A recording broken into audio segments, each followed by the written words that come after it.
huwag yung lapitan ang pagjijina. Yung sabihin, yung ways and means para makumit ang adultery, we have to avoid it. Yun ang ibig sabihin, la taqrabu zina. Para hindi tayo makagawa ng malaking kasalanan sa Allah.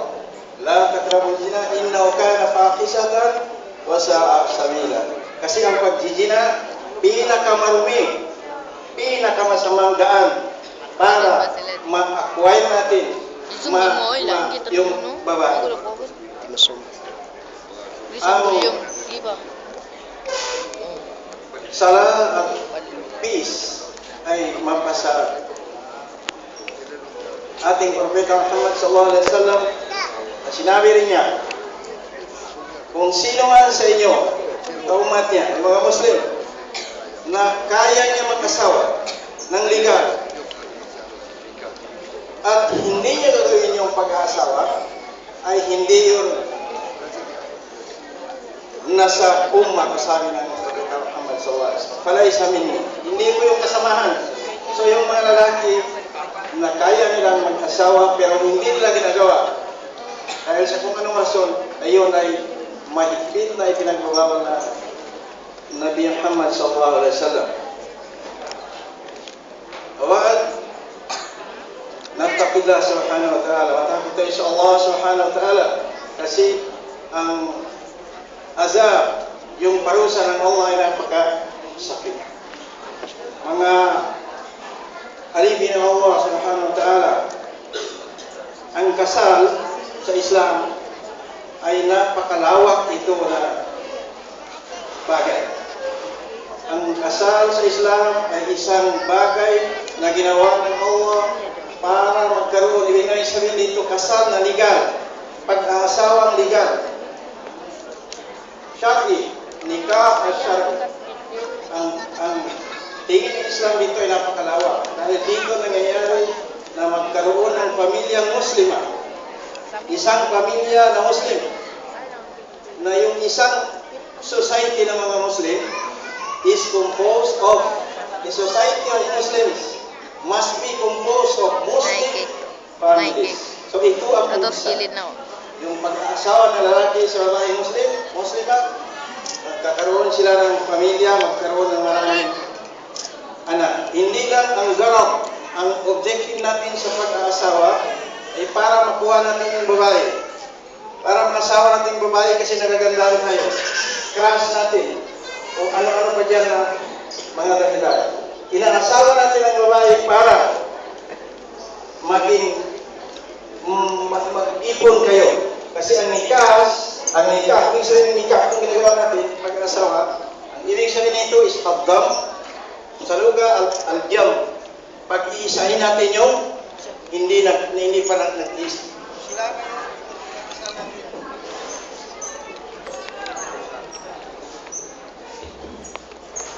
Itong ikakasal natin, before, nitong kasal nila, hindi sila isa. Ngayon, kung ikasal natin sila, maging isa na sila. Kaya tinawag natin ito, akdun nikah. Ang akad, ibig sabihin, tali.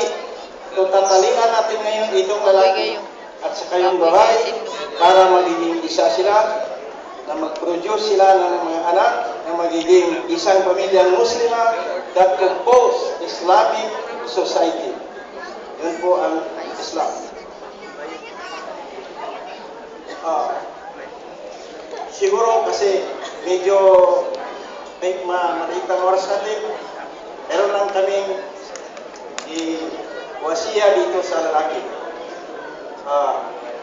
Ang Islam para sa remembrance, dito ibig sabihin hindi mo alam. Alam ko na alam mo yung 5 pillars of Islam. Yun ang una-una na dapat maintindihan ng isang Muslim, yung 5 timan aruko na Islam. Kasi meron ding mga iba sa atin na hindi nila alam ito. So, ang 5 pillars of Islam, una-una, yung pagsyahada natin. Yung sabihin mo palagi, 24 hours, every time na maalala mo Allah, La ilaha illallah Muhammad Rasulullah. Hindi, asyhadu an la ilaha illallah Muhammad Rasulullah. Kasi napakalaki biyaya ang ibibigay ng Allah sa iyo. Pangalawa, yung 5 times a day prayer. So dapat gawin mo kasi ikaw pamilya ka na itunayan ka, ilimatimang gawin mo yung 5 times a day na prayer. At ang pangatlo, kung mayroong makanisab ang iyong kinikita. Alam namin na mayroong kang trabaho, so ang nisab, tanungin mo lang yung mga imam natin, mga ustad natin kung anong tinatawag nisab. Pag naabot yung value ng pera na yun, value ng iyong kikitain, yung nisab, obligasyon mo na ibigay mo yung zakat. Kasi yung hindi mo ibibigay, malaking kasalanan mo sa Allah. Yung pag-apat, magpuasa ka, so fasting during the month of Ramadan, 29 or 30 days. Kumpleto yun, hindi yung pili kulangan. Hindi pili 28 lang, hindi 25 lang, 29 or 30 days. Kasi fardo yun, wajib. Pag hindi mo gawin, malaking kasalanan din. Ang panglima, kung meron kang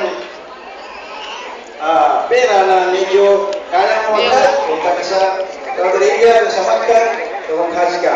Yun ang ika-5 rukun ng Islam. At saka yung 6 na arkan ng iman, paniwalaan mo Allah na una, al-iman billah, wal malaikati, paniwalaan mo na yung mga malaika, may mga anghel. Wa kutubihi at yung mga kutub, yung mga books, yung mga holy books. Mula pa kay Nabi Allah Ibrahim, tanah sa Nabi Muhammad sallallahu alaihi wasallam maras Quran. Wa rusuli at saka yung mga sinugo ng Allah, kailangan pagpalitan kami lang, including Isa alayhi salam, including Jesus Christ, because Muslims believe that Jesus Christ is sent by Allah. He is the Rasul, messenger of Allah. Kailangan paniwalaan natin yan. At saka yung panglima, yung paniwalaan natin na mayroong araw sa after death. A day after death. Mayroong huling araw yung tinatawag yung kiyama para tayong lahat ay buhayin Allah ulit. And then mayroong mayroong paghukom. Titimbangin yung masama at mabuti. Kung masama, doon ka sa impyerno. Kung mabuti ang mabigat ka sa iyo, diretso ka sa surga. So ang pang-anim yung qadar. Masama man o mabuti ang darating sa iyo, tanggapin mo yun, magsabar ka kasi galing yun sa Allah. Yun ang qadar. Tambuh atau tingin sa kita ng al-qadar. So pagkatingguman sa kita na biya, hingin sa mga kalimantan sa babas ito, nagpunin tulong sa Allah Ta'ala.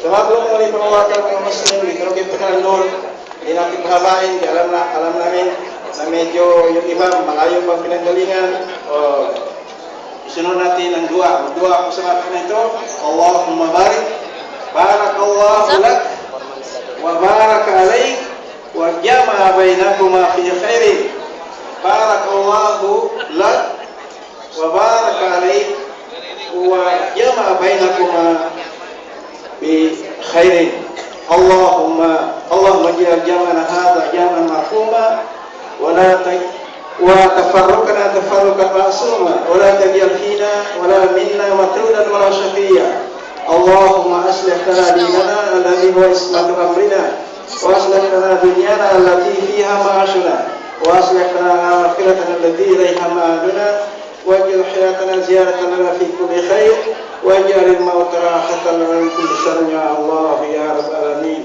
اللهم ربنا افرج علينا صبرا وثبت اقدامنا وانصرنا على القوم الكافرين ربنا اتنا في الدنيا حسنة وفي الآخرة حسنة وقنا عذاب النار سبحان ربك رب العزة عما يصفون وسلام على المرسلين والحمد لله رب العالمين. Kain ka. Mana saudara kesulat sa background niya, unten kamamay pagkawingan. Niyan pasal kagilala. Sorry dito na pala. Yung lalaki si Jabir Kabil, yung babae si Juhaida Anik. Sila yung ikinasal natin. Sekarang natin. Yun. Kain ka na. Kain ka na. Okay. Kain ka na. Udah na kaya. Ninong tututol. A'udzu billahi minasyaitonir rajim. Bismillahirrahmanirrahim. Asamayan na kawingan tundan sa mga wata tanong.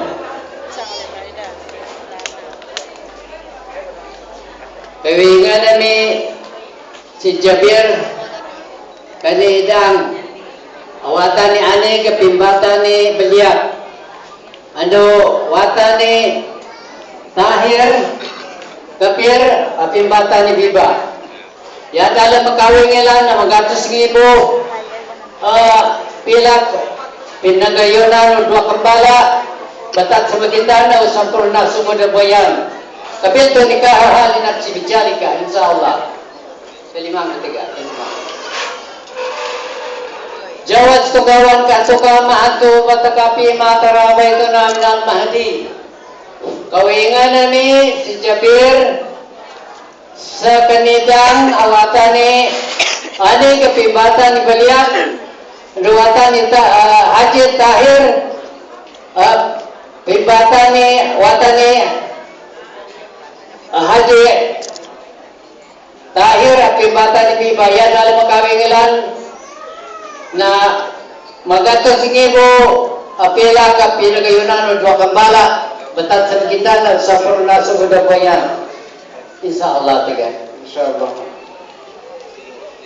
Jawas tukawan katuka maatu batakapi matarabay ito namin al-Mahdi.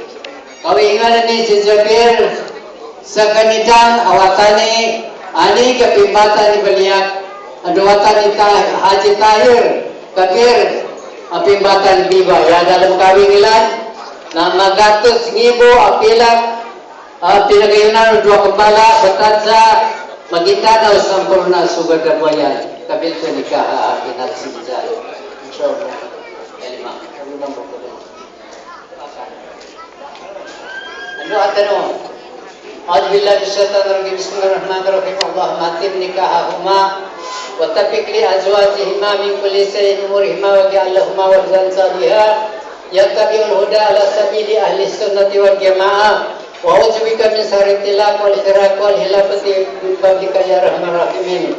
Allahumma ja'alhuma kama 'allama Adama wal Hawa kama 'allama as-samaa'i wal ardh kama 'allama al-laili wan nahar kama 'allama as-samsi wal qamar kama 'allama ar-ruha wal jasad. Allahumma sallimna wa sallim dinana wa sallim islamana wa sallim imanana wa sallim tauhidina wa sallim minal muslimin wal muslimat wal mu'minin والمؤمنات الأحياء منهم والأموات. ربنا إننا سمعنا مناديا ينادي للإيمان أن آمنوا بربكم فآمنا ربنا فاغفر لنا ذنوبنا وكفر عنا سيئاتنا وتوفنا مع الأبرار ربنا وآتنا ما وعدتنا على رسولك ولا تخزنا يوم القيامة إنك لا تخلف الميعاد. ربنا آتنا في الدنيا حسنة وفي الآخرة حسنة وقنا عذاب النار وقنا عذاب النار وقنا عذاب النار وادخلنا الجنة مع الأبرار يا عزيز يا غفار يا رب العالمين. سبحان ربك رب العزة عما يصفون وسلام على المرسلين والحمد لله.